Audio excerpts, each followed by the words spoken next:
Peace, world. It's Patrick Freeman, Angry Black Man in Therapy, representing We Act Radio, broadcasting live on the radical side of Martin King Avenue in Washington, D.C. We're here today to announce a press conference addressing violence in our community. It's called No Homicides for the Holidays. This press conference for an initiative announcement on December the 8th. Community leaders are making a call to action for homicide-free holidays, December the 1st through January the 1st.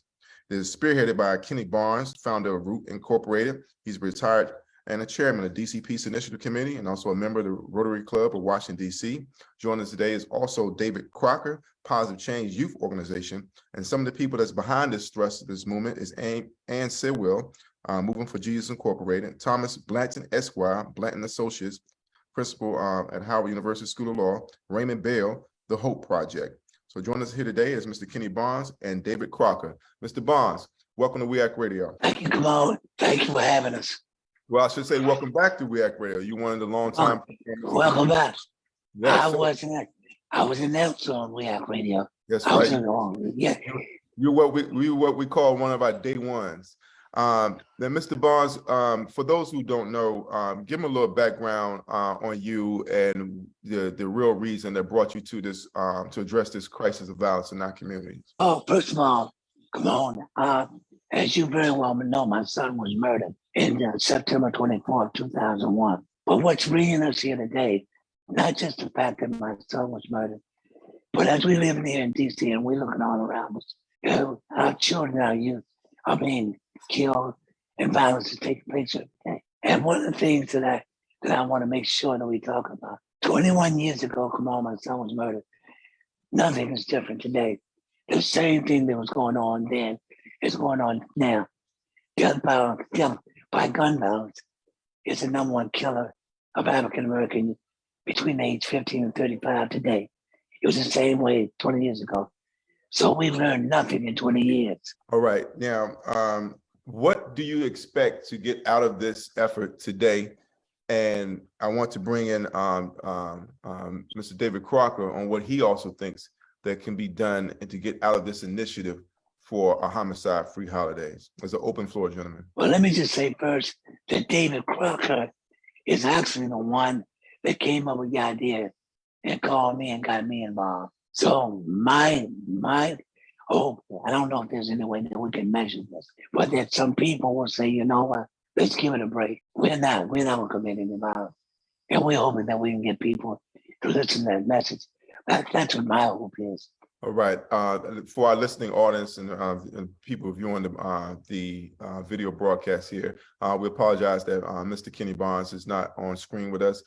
He's visually impaired, and we are students of his as he has extended his mentorship. So we thought it was important to have him on, even if he was not on camera. So we just want to acknowledge that to our viewing audience. Mr. David Crocker, the floor is yours. Well, I think one of the things that got my attention during this time of month was our parents or parents in general should be planning Christmas shopping for their kids, should be picking out the items that they need for their kids, that their kids should want for the holidays.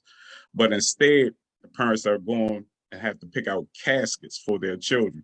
Not only just the parents and not only just the children, but people in our community in general are having to pick out caskets instead of gifts, instead of having memories of warm, fun times during this time of year. So that's why I think one of the reasons that this came to my attention. Not only that, one of my union brothers, he was murdered a couple of days before Thanksgiving. We buried him, and it seemed like, you know, where it's not, don't seem like we know that the holidays would never be the same for his family anymore. So we just want to try to bring this to people's attention in reference to trying to reduce some of the homicides and violence during this time of the year. I just went to the Metropolitan Police Department's website on just the unsolved homicides, and it is 3 pages long. 3 pages long, and it's full of Black people. Right. 3 pages long, and it's filled with Black people. And I think that the violence that we are seeing witness is, for all intents and purposes, an act of anti-Blackness And I just want to read a statement on anti-Blackness. It says that because we was looking to launch a campaign similar to this, it's just the scope of it so big, it was like, where do we start? And I just wanted to make a statement here in reference to that. And it says that what we have seen is that hip hop music and its hybrids are the only musical genre that glorifies violence and celebrates murder on a daily basis on airwaves across America. With the epic of gun violence in America and a growing list of artists that have become victims of this violence, as well as those the use of those lyrics, long thought to be protected by the First Amendment, being used to prosecute creators as evidence for RICO charges, should no longer be acceptable. If anti-Semitism is unacceptable, then anti-Blackness should be unacceptable. What do you guys have to say in response to the fact that our radio stations, our commercial radio stations, are playing music on a daily consumption for young people that glorifies acts of violence, and we are the only musical art form that does that? Again, your response. Oh, I have a couple of things I want to say about that. Okay, first of all, another reason why I got involved with this campaign is I have a young lady that works with me. She's my PCA. I won't mention her name. She was telling me that her son, 16 years old, goes to goes to high school in DC. In the last month, a young lady that he grew up with, 18 years old, shot in the head and murdered. A young guy that he grew up with, 15 years old, shot 16 times. Another friend of his shot 5 times in the last month. And we're only talking about one person. And so when we talk about your anti-Blackness campaign, let's face it, when I talk, I say quite clearly that if death by gun violence was the #1 killer of white males between the ages of 15 and 35, it would not be taking place. It would not be going on right now. And if the homicides that are taking place in DC were white kids being murdered, it would not be going on. Let me add further as well. To your campaign, I agree with you 1,000%. Well, when I talk with the younger people about it, about my grandchildren, granddad, you just out of touch. You just don't get it. You just don't understand. Well, I understand. I understand if somebody's calling you old. I understand if somebody's saying they're going to kill and shoot and murder. But you just don't get it. And I think the other thing that we ignore too, come on, is marijuana. Now, there's scientific research that shows that marijuana affects the brain of children in their developmental stages. Okay? We got everybody smoking marijuana. You got kids and teenagers smoking marijuana. That's a symptom that something is wrong, because I don't care what you say. I'm a clinical psychologist, and though they say marijuana is not addictive, I totally disagree. If you got to get up and the first thing you do every morning when you get up is roll you a blunt and start smoking, and you're smoking all day, then you got a problem. Well, you may very well have a problem, but I don't know if that's making you prone to violence, because my personal experience has been it is self-medicating for people, because we're all dealing with trauma. You know, we have kids who've seen murders and grown up that, and exactly. Having this, it has been any support for them. They come from a violent home life. I agree with you. It's nothing. I agree with you. So I just want to put that out there. I think alcohol is far more dangerous. Far more dangerous in terms of balance. But having said that, folks, you're hearing the voice of Kenny Barnes, who's the founder of Root Incorporated, and he is the thrust behind this DCP initiative. We having a press conference held at We Act Radio Studios, 1918 Marley Avenue. That would be Thursday at 11 a.m. Who are expected to be there, Mr. Barnes and David? How did you come with the notion to spearhead this campaign? Open floor, gentlemen. Just real quick, David, before you go. Real quick, David, come on. Yeah. Could you also please tell all of your listeners and everybody within the sound of your broadcast to please show up at your studio at 11 a.m. on Thursday? Please tell everybody that. I'm sorry, Dave, go ahead. So I think one of the things that got me to reach out to different people, because by trade I am a cop and I belongs to a union. And I know Mr. Bonds. I worked with Mr. Bonds through several initiatives and through several projects I worked with Mr. Bonds on. So this does not just affect one group of people or one union or one organization. It affects a lot of people that's involved in it, whether it's directly or indirectly. So because I just happen to know the Raymond Bells, he have a success rate at the Hope Project that's outstanding. Whereas though he give kids the opportunity, well, not kids, young adults, the opportunity to get some type of job training. Miss Ann, she's there for the domestic violence, the shelters. Mr. Bonds, of course, he's a clinical psychologist. Thomas, the national member of our union. So when we get everybody involved and everybody with a common goal to try to reduce some of this gun violence, I think this campaign will work. Well, we agree our motto is to do something. And we want to thank you for your do something. Mr. Bond, you've been in the trenches for many years. Yes. Right now, as I alluded, we have almost 100% of all the murders in DC are Black people. Yes. How do you feel that this factors into the mayor's racial equity action plan that is open for comment, by the way, until January 2nd, and addressing inequities in the city? How do you feel that the city has either failed to address it, or what do you think the city needs to do to address the violence pandemic, well, I should say epidemic of violence in the nation's capital? Yes. Well, several things. I think one major problem that we have in this city, and we've had for years, is that we don't take a proactive approach. In other words, we are very good at reacting. We have various initiatives that if something happens or violence occurred or somebody shot or something, then we react. But the issue is we need to get to youth at an earlier age. Research shows that youth are prone to turn violent or start showing violent tendencies with the going from elementary school to middle school. We need to start before that happens and prevent that violence. But come on, that's long term.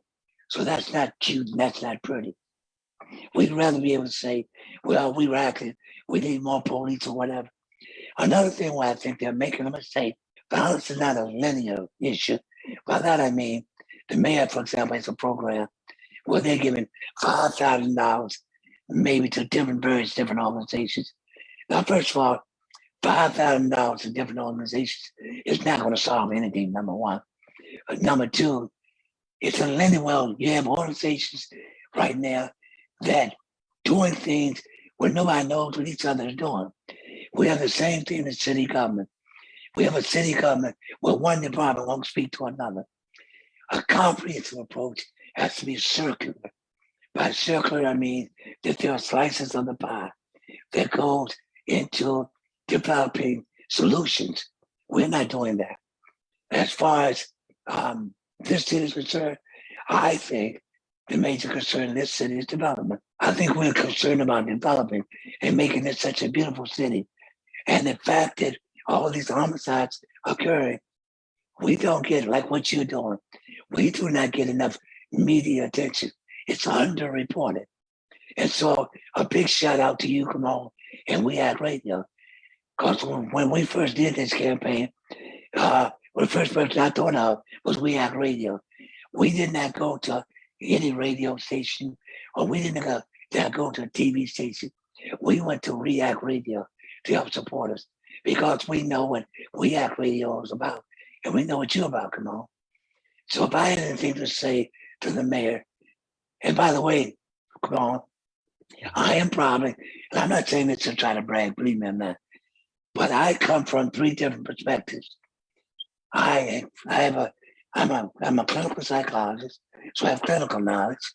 I have empirical knowledge. I grew up in the Trinidad section of Northeast Watson. Anybody knows DC, you know that's a rough neighborhood. I went to public schools, and I'm a victim of homicide, right? Not there are very few people can address this issue from all three. Yo, this is your boy Robert Glasper, and you're with We Act Radio. Do something. Violence, fighting, homicide, to where there were no homicides, there were no fighting, there was no, because we had a program and initiative that we put in forth. Now check this out, come on.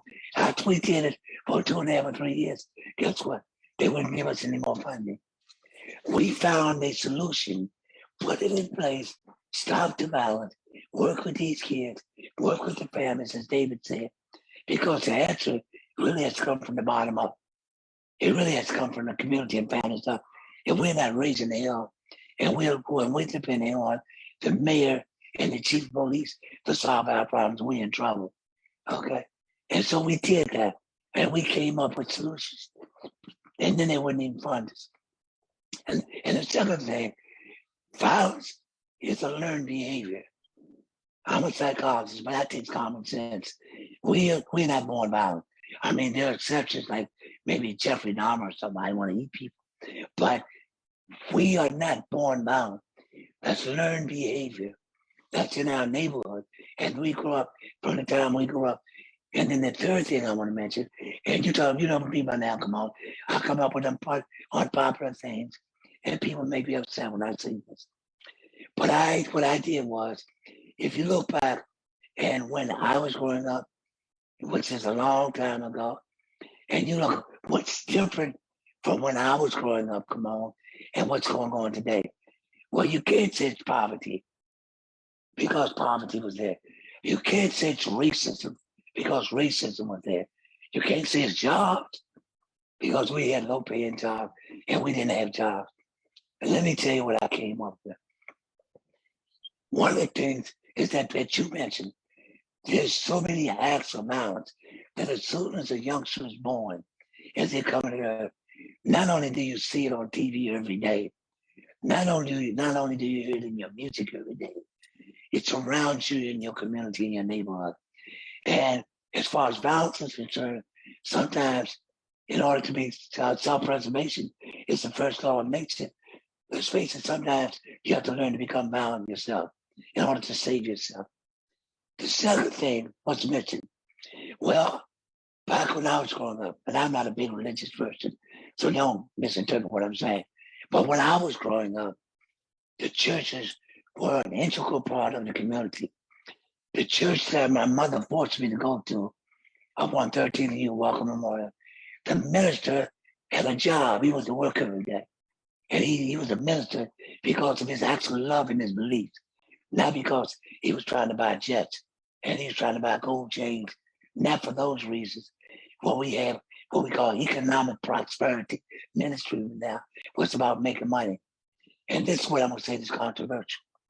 When I was growing up, and as David alluded to with the big mamas, when I was growing up, our mothers were martyrs. But what I mean is the children were their life and their existence. And they would die for their children. Our mothers, if they did anything immoral or illegal, let's say hypothetically, we didn't know anything about it. They never came up to us, but except angels and saints. And we put our mothers on pedestals. And I want you to think, if a child cannot respect its mother, if a black child in America cannot respect its mother, I'm not counting fathers now. If a black child in America cannot respect its mother, who can it respect? And I want you to look at how mothers are today. And it's not their fault. I'm not blaming them for them. But mothers, in a lot of times, are promiscuous. Not all of them, but they got guys running in and out. They're using drugs. They're going on the streets, and you'll see a mother slapping a kid in the street, calling him all kinds of profane names. And so the mothers today are different. Now, when you put those three things together, that's what a large part of this violence is taking place. And people may disagree with me on that, but these are the things that are different today, come on, than they were when I was growing up. Yeah, you're entitled to your truth, sir, and no one can take that away from you. We're just out of time here. We want to do a round of closing thoughts and comments. You've just been listening to the sounds again of Mr. Kenny Barnes, founder of Root Incorporated. He's visually impaired, was unable to join us on camera. I wanted to give some of the last words to the young blood that is spearheading this campaign, David Crocker. Any closing? First, I want to thank you, your listeners. I want to thank everybody that's coming out to support us. We definitely need volunteers. If you're interested in volunteers, please get in contact with us. Mr. Barnes will be giving you the number for the people that need to volunteer. So whatever that, just no homicides during the holidays. Enjoy yourselves and pray, and just be consistent in the youth life. That's all I have to say. Be consistent in a youth life. Correct. So each one teach one. We all can save one. Correct. All right. So Let's there we start have with your household. That's how we do for the do something. Any contact information for your organization? The Positive Change Youth Organization. Yes. You can email us at a Positive Change Youth Organization if you want to volunteer. You also can reach us at 202-808-5712. And you also can reach us on Mr. Barnes' line as well. Mr. Barnes will be providing that information as well. So those of you who are pessimistic, I can understand that position, but who think that it is nothing we can do, and to have no homicides is unrealistic and it's not possible or attainable. I need to remind you that during as bad as it is now, DC used to be the murder capital of the country. And during that period is when the Million Man March, the original Million Man March, October 16, 1995, took place. And there was no murders in Washington, D.C. for at least a week in the midst of the murder capital bliss. So I just want to put a little footnote out there. So if they can do it for a week, then we definitely could do it for a month. So let's see what we can do. And I hope that everyone in Sound Our Voice is going to be able to participate and pick up the mantle and the challenge to do something. And like you said, to reach one youth within their reach. That is our time here today. Again, come on. Let me get my intro. You're going to get the last word, Mr. B. You're going to get the last word because we respect our elders. But I just want to remind them that this is the press conference that's taking place December the 8th at 11 a.m. at We Act Radio. No homicides for the holidays, the community initiative and press conference. And it is specifically to bring attention to the senseless homicides and violence taking place in our community that receives very little media attention. All right, Mr. B, take us home. Okay, real quick. I just want to give my information so that if you want to reach out to me, my name is Kenny Barnes. My phone number is 202-431-6646. That's 202-431-6646. My email address is Kenny Senior. That's KENNYSR at root, like the root of a tree, rootinc.org. Kenny Senior at rootinc.org. And come on, once again, I just want to let you know, gang, when David, we talked about where we want to go, do we want to go to one of these radio stations? No, we need to call, come on, and We Act Radio, because that's what you do, come on. All right, on the radical side of Martin King Avenue, this has been David Crocker and Kenny Barnes and Kimon Freeman. We Act Radio, do something.